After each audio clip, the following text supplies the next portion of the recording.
Good morning team. Today we will discuss about the third trust criteria of SOC 2 managed by AICPA. Today we will discuss what is processing integrity, what is the use of this in SOC 2 reports. Today we will discuss with examples and the most important part, which is my actual agenda, how to implement this criteria in SOC 2. So let's begin with the definitions part. The word processing integrity means how you process the data. Okay, this criteria is applicable only for those organization who uses platform, right, who have options to made a input and they are seeking for desirable output. Example, I have a payroll, I am a vendor who is processing the payroll services. Okay, that means without applying a proper application or a software, I cannot perform the payroll. That means if I want to identify the complete records, then I must have to enter at least the employee code, the numbers, the employee name, date of birth, or the contact number of the employee. So these are the inputs. So this trust criteria, this processing integrity actually tells us what should be your input, what are the controls you need to apply over the applications, and what is the what is the time frame to process that particular data, and what should be the ideal output. So this end-to-end process is defined in the process integrity.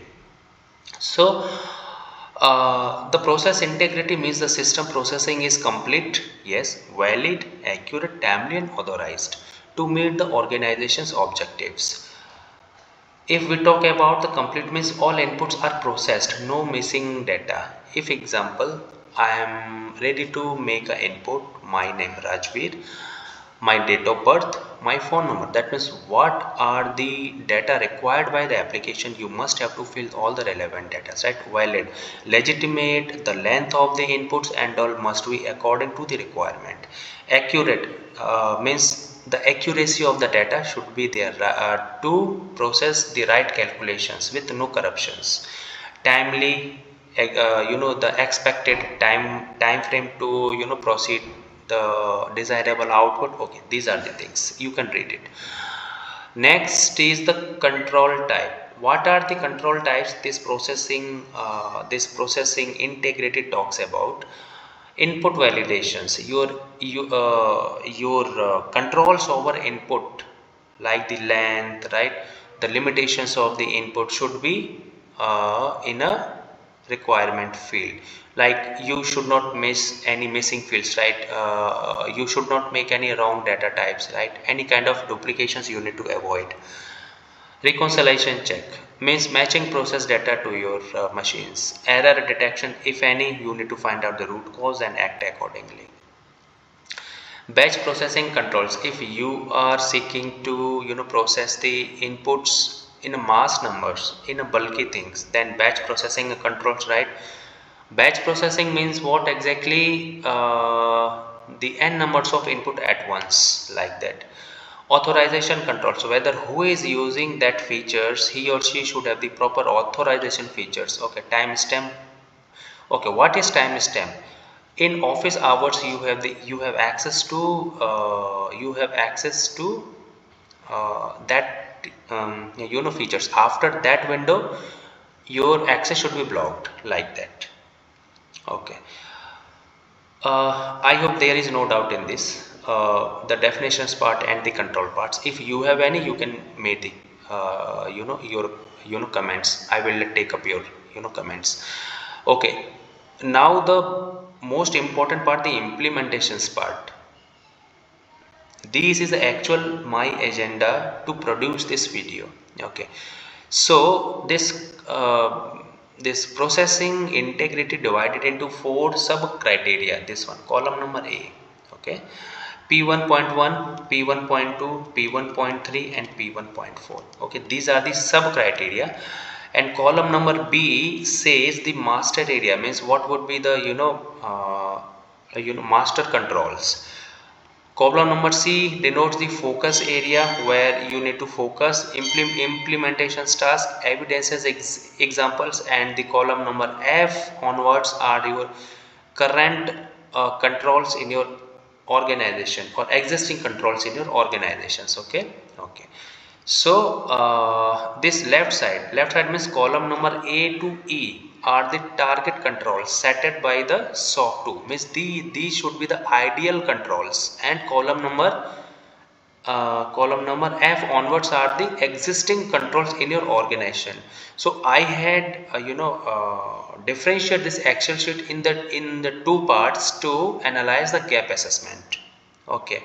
Example P1.1 says system architecture diagram, means the ideal requirement of SOC 2 would be the system architecture diagrams, where the evidences should be shows the data flows, process stages, logic checkpoints to ensure the accurate and complete processing. Okay, this is the ideal requirement. Okay, but you are the auditor, so you observe that okay, in my organization there is a lagging of the system architecture diagram. So you can mention okay, this is my current status. Okay, don't go for a spelling. Spelling would be maybe wrong. No appropriate architecture. ARCHITECTURE. Okay, architecture diagram. You are an auditor and you observe that okay, no appropriate architecture diagram in my organization. So this is a gap. So you had mentioned okay, this is my current status and this is my gap, and the status is incomplete. Who is the owner? Example, I am the owner, or you may be the owner. You can write your own name and the due date means the timeline, the target timeline you need to implement, and the evidences locations. So this is the gap assessment report. This is how you can do the gap assessments. Second is input verification rules, screenshot of documentations and all. If you don't have the documents, okay, you can mention okay, I do not have the documents in my organization, so I can write here okay, documents creation in progress. That means you can see the gap is there. Yes, status is in progress. Okay, who is the owner? I am the owner. Example, so I can make my name. You may enter your name if you are the owner. Okay, date is for example okay, 20th of next month, August 2025. Okay, file evidence locations. After completion, where you need to store these locations, as evidence you can mention the link. So this is how you can do the gap assessment. Okay, in a similar way you can go ahead with all the controls mentioned here. I am bypassing all these, but I had mentioned for your easiness all these controls here. Okay, in the left side are the ideal controls made by the SOC 2, and in the right side you can assess your organization controls and mention this. Okay, next is PI 1.2. Okay, input validation. Yes, one more thing. P1.1 and P1.2 both are exactly same, but only a single difference. P1.1 is actually deals with the policies and documentations part only. That's why I had mentioned here. I repeat, P1.1 is only for the policies and documentations part, whether you have the proper evidence in writing or not. But P1.2 deals with the technical controls, whether you have the technical controls at input level, at data processing level, and at the output level, whether you have the proper as a proactive and detective controls, practical technical controls or not. So this is the basic difference between P1.1 to P1.2. Okay, let's take an example in the input validations. Okay, these are the ideal controls where this is mentioned that okay, screenshot of input to input validations, formal restrictions or the length of the input should be there. So you had observed in your organization in column number F, because this is a column of the current controls. Okay, you had observed that okay, the length of input is not defined.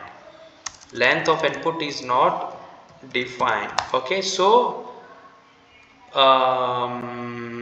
I had mentioned as yes. One question arises: why length of the input is not defined? Because length of the input is defined because if you allow users to input unlimited length, then it would be results in a hanging of your services.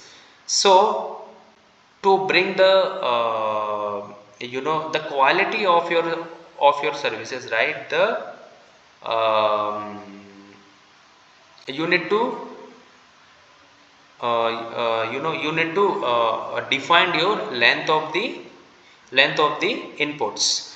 So you had observed, okay, so you have observed that the length of the input not defined, the gap assessment is yes, and accordingly you can fill all these columns, right? Example, the status is incomplete or in progress, okay, no problem. Okay, who is the owner? For example, me or you can mention as accordingly. Okay, next, okay, you can go through all these controls and compare with your existing controls here.